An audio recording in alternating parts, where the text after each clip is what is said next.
Cross ഫയറിലെ അവതാരകൻ, question ടൈമിലെ അഭിമുഖകാരൻ, Kairali T വിയുടെ MD, ഇപ്പോൾ ഏഷ്യാനെറ്റിൻ്റെ ബിസിനസ് ഹെഡ്, നമ്മൾ തമ്മിൽ അവതാരകൻ, ഇപ്പോൾ പുതിയതായിട്ട് വന്ന ജോൺ ബ്രിട്ടാസ് ഷോയുടെ അവതാരകൻ. ഇതിൽ ഏത് പൊസിഷനാണ് ഏറ്റവും അധികം എൻജോയ് ചെയ്യുന്നത്? ഒന്നിലും ഒരു എൻജോയ്മെൻ്റ് ഇല്ല. എന്താ കാരണം എന്ന് വെച്ചാൽ ഒന്നിലും ഞാൻ ഒരു പെർഫെക്ഷൻ കാണുന്നില്ല.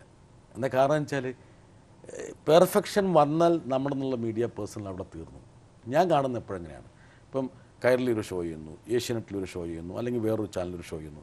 നമ്മളൊന്നും കൂടി കണ്ണ് തുറന്നിട്ട് ഒരു വിശാലമായ കാൻവാസിൽ നോക്കുമ്പോൾ എന്തൊക്കെയാണ് സംഭവിക്കണേ, ഇന്ത്യൻ ടെലിവിഷൻ രംഗത്ത് സംഭവിച്ചുകൊണ്ടിരിക്കുന്നത്, ലോക ടെലിവിഷൻ രംഗത്ത് സംഭവിച്ചുകൊണ്ടിരിക്കുന്നത് വലിയ മാറ്റമാണെന്ന് സംഭവിച്ചുകൊണ്ടിരിക്കുന്നത്. അപ്പം ആ മാറ്റത്തിന് അനുസൃതമായിട്ടുള്ളൊരു കോൺട്രിബ്യൂഷൻ ഒരുപക്ഷെ എൻ്റെ ഭാഗത്ത് നിന്നുണ്ടോ എന്നുള്ള കാര്യം സംശയമാണ്. അതുകൊണ്ട് എനിക്കതിലും വലിയ തൃപ്തിയൊന്നും തോന്നാറില്ല. മാധ്യമപ്രവർത്തകർ ഒഴിച്ച് മറ്റ് പല മേഖലയിലുള്ളവരും കാശ് കൊടുത്ത് ഡോക്ടറേറ്റ് വാങ്ങുന്ന ഒരു കാലഘട്ടമാണിത്.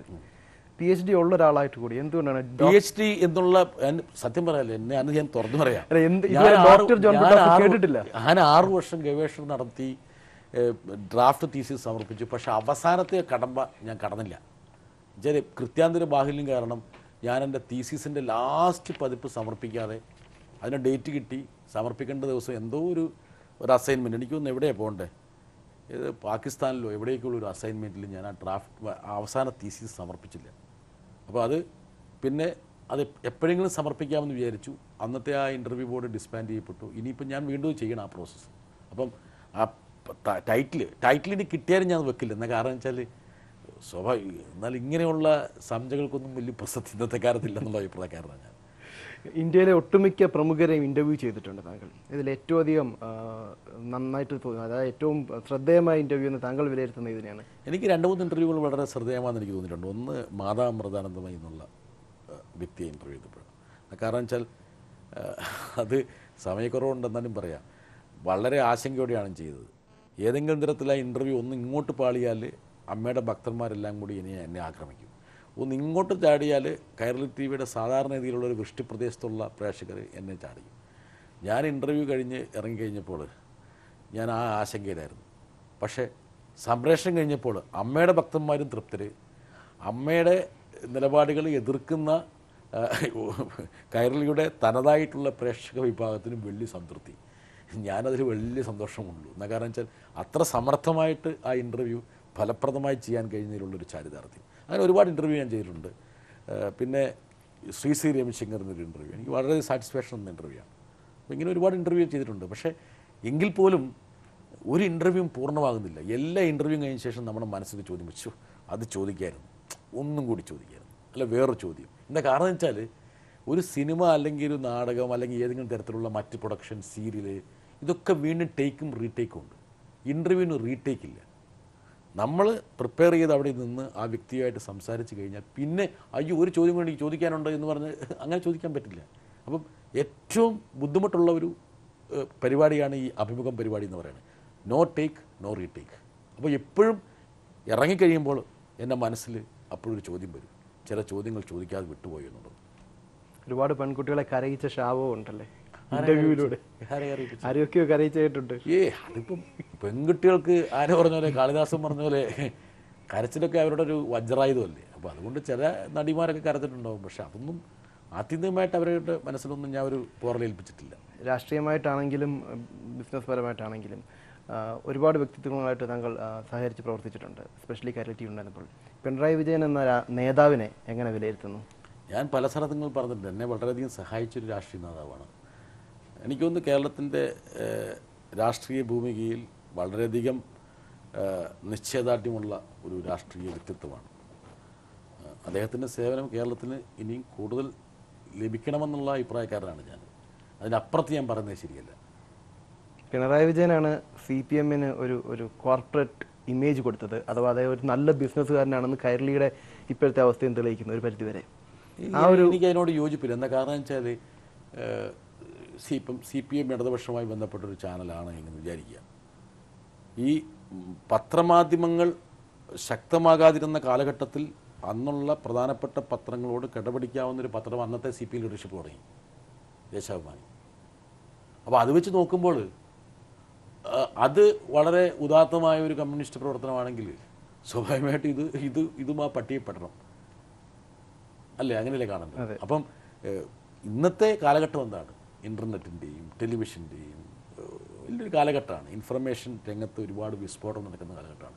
അപ്പോൾ അതനുസരിച്ച് മാത്രമേ അദ്ദേഹം മുമ്പോട്ട് പോകുള്ളൂ. പിന്നെ കോർപ്പറേറ്റ് എന്നുള്ള പദങ്ങൾ നമ്മൾ എടുത്തങ്ങോട്ട് ഉപയോഗിക്കുകയാണ്. എന്താ കോർപ്പറേറ്റ്? ഇപ്പം ശരിക്കും പറഞ്ഞാൽ ലൂസായിട്ട് ഉപയോഗിക്കുന്ന ഒരു പദമാണ് ഈ കോർപ്പറേറ്റ്. എനിക്ക് തോന്നുന്നു ചില സ്ഥലത്ത് കോർപ്പറേറ്റ് രീതിയിലാണ് കാര്യങ്ങൾ നടക്കുന്നത് പറഞ്ഞാൽ എഫിഷ്യൻ്റായിട്ടാണ് നടക്കുന്നത് ചില ആൾക്കാർ ഉദ്ദേശിക്കാറുണ്ട്. എഫിഷ്യൻസി ഉണ്ടെന്ന്. അങ്ങനെ ഉണ്ടെങ്കിൽ അദ്ദേഹത്തിന് ആ എഫിഷ്യൻസി ഉണ്ട് സ്വാഭാവികമായിട്ട്. മറിച്ച് കോർപ്പറേറ്റ് ഉദ്ദേശിക്കുന്നത് ഈ പറഞ്ഞ പണത്തിൻ്റെ കണക്കുകളിലും അതിൻ്റെ സ്വരൂപത്തിലുമാണ് കോർപ്പറേറ്റ് എന്നുള്ള മാനദണ്ഡം നിശ്ചയിക്കുന്നെങ്കിൽ എനിക്കറിയില്ല. I don't know. I beg to differ.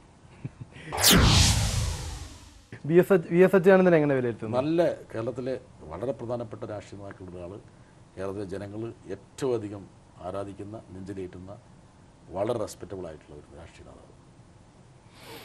MA ബേബിയായിട്ട് ചെറുപ്പം മുതലേ പരിചയമുണ്ടെന്ന് തോന്നുന്നല്ലേ? ഞാൻ ഡൽഹിയിലെത്തിയപ്പോൾ ഇവരൊക്കെ ആയിട്ട് നല്ല ബന്ധമുണ്ടായിരുന്നു. 1980കളിലെ അന്ത്യം മുതൽ എനിക്ക് നല്ല ബന്ധമുണ്ട്. ഇപ്പോഴും ആ സൗഹൃദം നന്നായി തുടരും. കൈരളി TV-യിൽ നിൽക്കുമ്പോൾ അത്ര സുഖമായിരുന്നില്ലേ? നല്ല സുഖമായിരുന്നു. ഇപ്പോഴും മിക്കവാറും 2 ദിവസം 3 ദിവസം കൊണ്ടും വിളിക്കാറുണ്ട്. എന്തൊരു അങ്ങനെ തെറ്റിദ്ധാരണയുണ്ട്? തെറ്റിദ്ധാരണയല്ല, ധാരണയുണ്ടായിരുന്നു. പെർഫെക്റ്റ് റിലേഷൻ ആണ്.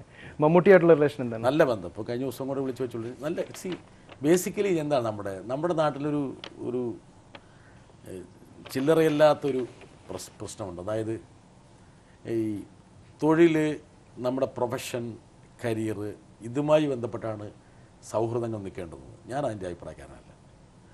പ്രൊഫഷൻ്റെയും കരിയറിൻ്റെയും മറ്റൊരുപാട് ഘടകങ്ങളിലെ അപ്പുറത്ത് വ്യക്തിബന്ധങ്ങൾക്ക് ഒരുപാട് സ്ഥാനമുണ്ട്. ആ സൗഹൃദങ്ങൾക്കൊരു പോറലേൽപ്പിക്കാൻ പാടില്ല. ഇപ്പം നമ്മുടെ നാട്ടിലൊരു ഞാനെപ്പോഴും ഒരു ഇൻ്റർവ്യൂവിലോ മറ്റോ ഞാൻ പറയാൻ ശ്രമിച്ചിട്ട് ഒരുപക്ഷെ അവരുടെ സമയക്കുറവുകൊണ്ടോ അല്ലെങ്കിൽ ഞാൻ ഫലിപ്പിക്കാത്തതുകൊണ്ടാണ്, നമ്മുടെ നാട്ടിലൊരു പ്രത്യേക രീതിയുണ്ട്. ഒരു സ്ഥാപനത്തു നിന്ന് പോകുമ്പോൾ ആ സ്ഥാപനവുമായിട്ട് വഴക്കിട്ട് പോകണം. ആ സ്ഥാപനത്തിൻ്റെ മേലധികാരികളെ 2 തെറി പറയണം. സംഘർഷത്തിലൂടെ മാത്രമേ ഒരു സ്ഥാപനം വിടാൻ പാടുള്ളൂ. ഞാനതിൽ വിശ്വസിക്കുന്നില്ല. നമ്മൾ ഡൽഹിയിലെ യാഥാർത്ഥ്യങ്ങൾ, വിദേശത്തെ യാഥാർത്ഥ്യങ്ങളൊക്കെ പരിശോധിക്കുക. വളരെ ആരോഗ്യകരമായി, സൗഹൃദപരമായി ഒരു സ്ഥാപനത്തിൽ നിന്ന് മാറാനുള്ള ഒരു സാഹചര്യം ഉണ്ടാകണം. ആ സൗഹൃദം ഒരിക്കലും നഷ്ടപ്പെടരുത്. വളരെ ചെറിയൊരു ഭൂഗോളത്തിലാണ് നമുക്ക് ജീവിക്കുന്നത്. ഒരു വില്ലേജാണ്. എന്തിനാണ് ഇങ്ങനെ ഇത്രത്തോളം ഒരു അനിഷ്ടവും നീരസവും ഉണ്ടാക്കുന്നത്? അത് കേരളത്തിൽ മാത്രമേ ഉള്ളൂ എന്ന് എനിക്ക് സംശയമുണ്ട്. കേരളത്തിലെ മാധ്യമ ലോകത്ത് ആൾക്കാർക്ക് ധാരണ ഒരാൾ പ്രൊഫഷൻ മാറിക്കഴിഞ്ഞാൽ ഉടനെ അവിടെ ഒരു സംഘർഷം ഉണ്ടാകണം, 2 തെറി പറയണം. അത് ഡൽഹിയിലൊക്കെ പോയി നോക്ക്. ടൈംസ് ഓഫ് ഇന്ത്യ ജോലി ചെയ്യുന്ന ഒരാൾ അടുത്ത ദിവസം ഹിന്ദുസ്ഥാൻ ടൈംസിലാണ്. ഒരു പ്രശ്നം അതിനകത്തില്ല, അതൊരു പ്രതിസന്ധിയില്ല. ഇവിടെ ഇങ്ങനെ എന്തൊരു തെറ്റിദ്ധാരണയുണ്ട്. പക്ഷെ മാധ്യമപ്രവർത്തകർക്ക് ഒരു വർത്തമാനമുണ്ട്, ജോൺ ബ്രിട്ടാസ് ഒരു അഹങ്കാരിയായ മാധ്യമപ്രവർത്തകനാണെന്ന്. എന്നോട് മമ്മൂട്ടി ഇതേ കാര്യം പറഞ്ഞിട്ടുണ്ട്. എന്നോട് പറഞ്ഞതേക്കാം, ബ്രിട്ടാസെ, എനിക്കും നിനക്കും പൊതുവായ ഒരു പ്രശ്നമുണ്ട്. എന്താ കാരണം എന്ന് വെച്ചാൽ, നമ്മൾ വിചാരിക്കാത്ത ചില സൂചനകൾ നമ്മുടെ ശരീരഭാഷ നൽകുന്നുണ്ട്. ഞാൻ ഒരു തരത്തിലും ദ്രോഹം ചെയ്യാത്ത, മോശമൊന്നും ചിന്തിക്കാത്ത ആൾക്കാർ പോലും അവൻ്റെ ഒരു നടപ്പ് കണ്ടില്ലേ, അവൻ്റെ ഒരു നോട്ടം കണ്ടില്ലേ എന്ന് പറയുന്ന പോലെ നമ്മൾ മനസ്സാവാച വിചാരിക്കാത്ത ചില ചില ഇംപ്രഷൻസ് ചിലപ്പം അറിഞ്ഞോ അറിയാതെയോ ആൾക്കാർക്ക് നൽകി പോകുന്നു. അല്ലെങ്കിൽ അവർക്ക് അങ്ങനെ ഒരു മുൻവിധി വരുന്നു. എനിക്ക് നിങ്ങൾ ഉദ്ദേശിച്ച പോലെ ഒരു അഹങ്കാരവും ഇല്ല. അത് അഹങ്കരിക്കാൻ എന്താ കാര്യമുള്ളൂ? പിന്നെ 2, നമ്മുടെ ഒരു വ്യക്തിയുടെ ശരീരഭാഷ വേറെ വ്യക്തിക്കുണ്ടാവില്ല. നമ്മൾ പറയുന്ന രീതി, നമ്മുടെ പ്രതിപാദനം, ഇതൊക്കെ വളരെ വ്യത്യസ്തങ്ങളായിരിക്കും. അപ്പം നമ്മുടെ ഇന്നയാൾ പറയുന്ന പോലെ പറഞ്ഞാൽ വിനയമുണ്ടാകും. മറിച്ച് ഇന്ന രീതിയിൽ പറഞ്ഞ അഹങ്കാരമാകും. ഇങ്ങനെയുള്ള സെറ്റ് പാറ്റേൺസ് ചിലപ്പം ചില ആൾക്കാരുടെ മനസ്സിലുണ്ടാകും. ഞാൻ പറയുന്ന കാര്യം വളരെ ആർജവത്തോടെ, വളരെ ആത്മാർത്ഥതയോടെ ഞാൻ കൃത്യമായിട്ട് നേരെ പ്രതിപാദിക്കാറുണ്ട്. നേരെ പ്രതിപാദിക്കുന്നത് അഹങ്കാരത്തിൻ്റെ ചിഹ്നമാണെങ്കിൽ ചിലപ്പോൾ എനിക്ക് അഹങ്കാരം ഉണ്ടാകാം. ഞാൻ വളഞ്ഞ വഴിയിലൂടെ വളരെ സാവധാനത്തിൽ ഞാൻ പോവില്ല. വളരെ കൃത്യമായിട്ട് നിങ്ങളുടെ ചോദ്യങ്ങൾക്ക് കൃത്യമായിട്ട് ആൻസർ ചെയ്യും. കൃത്യമായ ചോദ്യങ്ങൾ ചോദിക്കുകയും ചെയ്യും. അപ്പോൾ അത് അഹങ്കാരമാകണമെങ്കിൽ ചിലപ്പോൾ ഒരു അഹങ്കാരം ഉണ്ടായേക്കാം. പക്ഷെ അല്ലെങ്കിൽ പൊതുവേ ഞാൻ വളരെ വിനയാനുതനായിട്ടൊരു വ്യക്തിയാണ്. ജോൺ ബ്രിട്ടാസിന്റെ ദൗർബല്യങ്ങൾ എന്തൊക്കെയാണ്? ജോൺ ബ്രിട്ടാസിന്റെ ദൗർബല്യങ്ങൾ ഒരുപാട് ദൗർബല്യങ്ങൾ, മനുഷ്യന്മാർക്ക് എന്തെല്ലാം ദൗർബല്യങ്ങളുണ്ട്. എന്താ കാരണം? എനിക്കിപ്പോൾ നല്ലൊരു പുസ്തകം വായിക്കണം എന്ന് വിചാരിച്ച് ഞാൻ 10 പേജ് വായിച്ചു കഴിയുമ്പോഴേക്കും വേറെ പല രീതിയിലേക്ക് എന്തെങ്കിലും.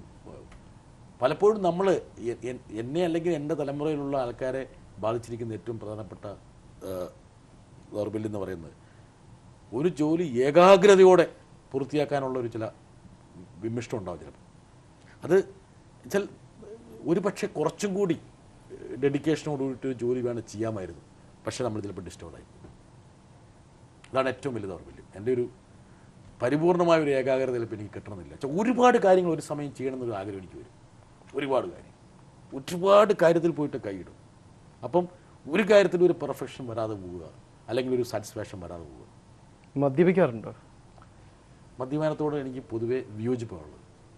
പക്ഷേങ്കിൽ മദ്യം കഴിക്കുന്നത് വളരെ മോശപ്പെട്ട ഒരു സ്വഭാവമെന്ന അഭിപ്രായമില്ല. അതൊക്കെ വ്യക്തിബന്ധമായിട്ട് പാർട്ടികളിലൊക്കെ സൗഹൃദത്തിൻ്റെ അടിസ്ഥാനത്തിലുള്ള കൂട്ടുചേരലിലൊക്കെ ഞാനും അവരോടൊപ്പം ചേരാറുണ്ട്. പക്ഷേ പെർസെ മദ്യം അങ്ങനെ കഴിക്കുന്നത് ഒരു പ്രൊഫഷണൽ നല്ലതല്ല എന്നുള്ള അഭിപ്രായക്കാരല്ല. വല്ലപ്പോഴും സന്തോഷം പങ്കുവെക്കാനൊക്കെ മദ്യം ടോസ്റ്റ് ചെയ്യുന്നതിനൊന്നും കുഴപ്പമില്ല, ഒരു പെക്കൊക്കെ എടുക്കുന്നതിന് കുഴപ്പമില്ല. പക്ഷേ നമ്മൾ നോക്കിക്കഴിഞ്ഞാൽ ഒരുപാട് പ്രൊഫഷണൽസിനെ നശിപ്പിച്ചിട്ടുള്ളൊരു ഘടകമാണ് മദ്യം, ഒരുപാട് പ്രൊഫഷണൽസിൽ. എന്നാൽ മദ്യം കഴിക്കുക എന്നുള്ളത് ഓരോരുത്തരുടെ ശീലമാണ്. ചില ആൾക്കാർ വളരെ മെറ്റിക്കുലസ് ആയിട്ട്, വളരെ മോഡറേറ്റ് ആയിട്ട്, സോഷ്യലായിട്ട് മദ്യം കഴിക്കുന്ന ആൾക്കാരുണ്ട്. വെരി ഗുഡ്, അതൊക്കെ നല്ല, അതിനെ ഞാൻ പ്രോത്സാഹിപ്പിക്കുന്നതാണ്. മറിച്ച് 2 അടിച്ചാലേ ഇന്ന് ഉറക്കം വരുള്ളൂ, അല്ലെങ്കിൽ 3 അടിച്ചാലേ ഉറക്കം വരുള്ളൂ, അല്ലെങ്കിൽ ബോധം കെടുന്നവരെ മദ്യപിക്കണം, അല്ലെങ്കിൽ മദ്യപിച്ചാൽ മാത്രമേ ആശയങ്ങൾ വരുള്ളൂ, ഇതിനോടൊന്നും എനിക്ക് യോജിപ്പില്ല. ഏറ്റവും വലിയ ശക്തി എന്താണ് ജോൺ ബ്രിട്ടാസ്? ശക്തി ഉണ്ടോ എനിക്ക് അറിയില്ല. പ്രൊഫഷണലിൽ എന്താണ്? അല്ല, ബേസിക്കലി ഞാൻ എന്നെ അസസ് ചെയ്യുന്നതിൽ ഒരുപാട് അപാകതകളുണ്ട്. ഇപ്പം നിങ്ങൾ എന്നോട് ചോദിക്കുകയാണ് എന്താണ് ശക്തി എന്ന് ചോദിച്ചാൽ, കുറച്ച് ചലഞ്ചസ് എടുക്കാനുള്ളൊരു ധൈര്യം എനിക്കുണ്ട്, വെല്ലുവിളി. ഞാൻ സ്റ്റാറ്റസ് കോ ഇഷ്ടപ്പെടുന്നില്ല. അതായത് ചില ആൾക്കാർ നമ്മളൊരു സ്ഥാനത്ത്, ഇപ്പം ഒരു പക്ഷേ കൈരളി ടി വിയുടെ MD സ്ഥാനത്ത് നിന്ന് ഇറങ്ങിപ്പോകുന്നതിനൊരു കാരണമോ മാറിയതിനൊരു കാരണം അതായിരിക്കും. എനിക്ക് വേണമെങ്കിൽ ആ കസേരയിൽ എത്ര കാലം വേണമെങ്കിലും അതിൻ്റെ ആലസ്യത്തിൽ അങ്ങോട്ട് അമരായിരുന്നു. പക്ഷേ ഞാൻ നോക്കുമ്പോൾ എനിക്ക് ഇനിയും കുറേയും കൂടി ചെയ്യാനുണ്ട്, കുറേയും കൂടി മുമ്പോട്ട് പോകാനുണ്ട്. അപ്പം ചലഞ്ചസ് ഏറ്റെടുക്കാനുള്ള ഒരു താല്പര്യം എനിക്കുണ്ട്. എനിക്ക് എപ്പോഴും എന്തെങ്കിലും ടാസ്ക് വേണം. ഇപ്പോൾ കൈരളിയുടെ ഒരു പ്രത്യേക ഘട്ടം ദൗത്യം കഴിഞ്ഞപ്പോൾ എനിക്ക് വലിയൊരു വെല്ലുവിളി ഇല്ല എന്നൊരു തോന്നൽ വന്നു, ഒരു ശൂന്യത. വളരെ കൃത്യമായിട്ട് കാര്യങ്ങൾ നടക്കുന്നുണ്ട്, വളരെ ഇതായിട്ട് ഒരു ഓട്ടോ പൈലറ്റിങ്ങിൽ. അപ്പം എന്നെ ശക്തിയെന്ന് വേണമെങ്കിൽ എനിക്ക് പറയാവുന്നത് കുറച്ച് ചലഞ്ചിങ് ആയിട്ടുള്ള ടാസ്ക് ഏറ്റെടുക്കാനുള്ള ഒരു താല്പര്യം. അതാണ് എനിക്ക് തോന്നുന്നൊരു പ്രധാനപ്പെട്ട ശക്തി. ഇപ്പോൾ ഒരു 3 മാസത്തോളം ആയില്ലേ കൈരളി വെട്ടു ഏഷ്യാനെറ്റിലെത്തി, എങ്ങനെ വിലയിരുത്തുന്നു മാറ്റത്തെ? 3 മാസം ചെറിയ കാലയളവാണ്, പക്ഷേ എനിക്ക് നല്ല രീതിയിൽ പ്രവർത്തിക്കാൻ പറ്റുന്നുണ്ടെന്നാണ് എനിക്ക് തോന്നുന്നത്. സ്വാഭാവികമായിട്ടും കുറച്ചും കൂടി ഒരു സമയത്തിൽ നമുക്കൊരു വിലയിരുത്തൽ സാധ്യമാകും. എല്ലാവിധ ആശംസകളും നേരുന്നു. Thank you very much. Thank you. Okay. മാധ്യമ സാമൂഹ്യ വ്യക്തി ജീവിതത്തിലെ കാഴ്ചപ്പാടുകളാണ് ശ്രീ ജോൺ ബ്രിട്ടാസ് ലൗഡ് സ്പീക്കറുമായി പങ്കുവച്ചത്. അടുത്തയാഴ്ച ലൗഡ് സ്പീക്കർ വീണ്ടും എത്തും പ്രവാസികളുടെ പ്രശ്നങ്ങൾ ഉച്ചത്തിൽ വിളിച്ചു പറയാൻ. നിങ്ങളുടെ പ്രശ്നങ്ങൾ ഞങ്ങൾക്ക് എഴുതുക ntvui@gmail.com അല്ലെങ്കിൽ ഞങ്ങളെ വിളിക്കുക 050 110 6364.